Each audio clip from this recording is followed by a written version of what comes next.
घर चलाना सिर्फ खाना बनाना या सफाई करना नहीं होता है। सबसे बड़ा काम होता है बजट मैनेज करना। हर महीने सैलरी आती है और कुछ दिनों में ख़त्म भी हो जाती है, लेकिन एक स्मार्ट गृहिणी वही होती है जो कम पैसे में भी घर को खुश और स्टेबल रखती है। Hello and welcome back to my channel.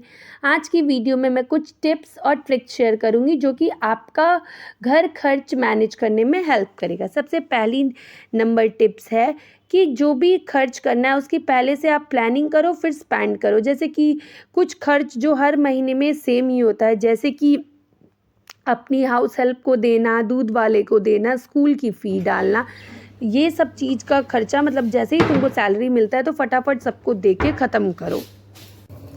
फिर सेकेंड नंबर चीज़ जो मैं करती हूँ कि अपने घर का जो राशन होता है, जो भी ज़रूरत होता है वो ले आती हूँ, ताकि वो खर्च सेकेंड नंबर जो सबसे इम्पॉर्टेंट है वो भी हो गया। फिर थर्ड नंबर चीज़ आती है कि थोड़ी से पैसे जो होते हैं वो थोड़ा सेव करके रख लेते हैं, ताकि जो लास्ट में जब हमारे पैसे कम पड़ने लग जाएं तो वो पैसे हम निकाल करके खर्च कर जाए, या फिर किसी महीने में अचानक से कोई बड़ा खर्च आ जाए तो कम से कम थोड़े पैसे तो हो हमारे पास।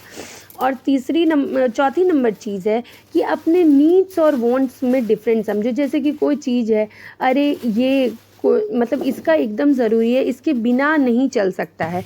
नीड्स और वांट्स में, क्योंकि क्या होता है ना कि हम लोग ना फालतू में बहुत सारा सामान खरीद लेते हैं ये सोच के कि गेस्ट आएगा तो हम इसको देंगे उसको देंगे, और देखो वो दिन नहीं आता। और सच बोलो तो एक बार हम चीज़ें खरीद लेते हैं, पैसा चला जाता है, फिर पछता के भी कोई फ़ायदा नहीं है। तो वो जो तुम्हारे नीड्स और वांट्स की नहीं, जिसके बिना एकदम नहीं चल सकता है, वो समझो। और ग्रॉसरी जो खरीदते हैं उसमें भी अननेसेसरी चीज़ें मत खरीद लो कि ये भी खरीदना है वो भी खरीदना है। सब कुछ अगर खरीदते जाएंगे तो खर्च तो बढ़ेगा। और चौथी नंबर चीज़ कि जो इलेक्ट्रिसिटी और गैस की बिल आती है वो भी आप फटाफट से दे दो, क्योंकि देखो अगर वो एक महीने का भी हमारा ड्यू हो जाएगा तो क्या बोलते हैं वो फिर अगले महीने हमारे ऊपर बोझ आ जाएगा। तो हमको बोझ नहीं चाहिए। तो जितनी भी चीज़ें हैं जो हर महीने की खर्च होते हैं वो सारी चीज़ें जो है वो फटाफट पैसे निकाल दो।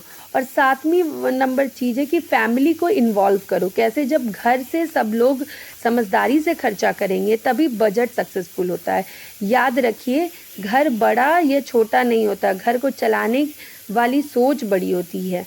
तो एक स्मार्ट गृहिणी घर नहीं संभालती, वो पूरी फैमिली का फ्यूचर सिक्योर करती है। तो जो भी तुम्हारे घर वाले हैं, बहुत बार क्या होता है कि घर वाले कुछ बोल रहे हैं और हम सोचते हैं कि अरे उसको बुरा लग जाएगा, इस प्रेशर में हम खर्च करने लग जाते हैं। और बाद में क्या होता है कि घर वाले से हम डिस्कस नहीं कर रहे हैं हमारी प्रॉब्लम कि हमारे पास तो इतने ही पैसे हैं, और उनकी बातें हम सुने जा रहे हैं। उनको भी नहीं पता है, वो भी अननोन है कि इसके पास पैसे हैं कि नहीं है। तो जो भी, अगर तुम्हारे पास कभी पैसे ना हो और घर पे कोई तुमसे पैसे मांग रहा हो, चाहे वो तुम्हारे पेरेंट्स ही क्यों ना हो, कुछ भी मतलब किसी को भी देने के लिए, तो उनसे डिस्कस कर लो और बोल दो कि नहीं अभी नहीं है, अगर बहुत ज़्यादा ज़रूरी है तभी हम दे सकते हैं। तो इस तरीके से। और वो एक्स्ट्रा पैसा वाली बात जो मैं बोल रही थी वो तो मैं हर महीने करती हूँ कि मैं जैसे जो भी सैलरी मिलती है 2-3 हज़ार रुपये अपना साइड करके रख दिया, फिर लास्ट में जब मेरे पैसे लगते हैं कि अब नहीं ख़त्म हो रहा है, तब वो पैसे निकालती हूँ।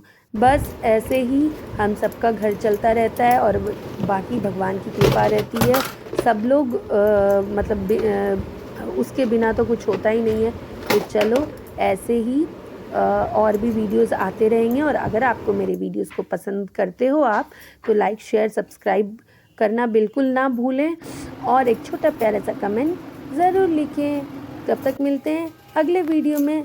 Tata bye bye.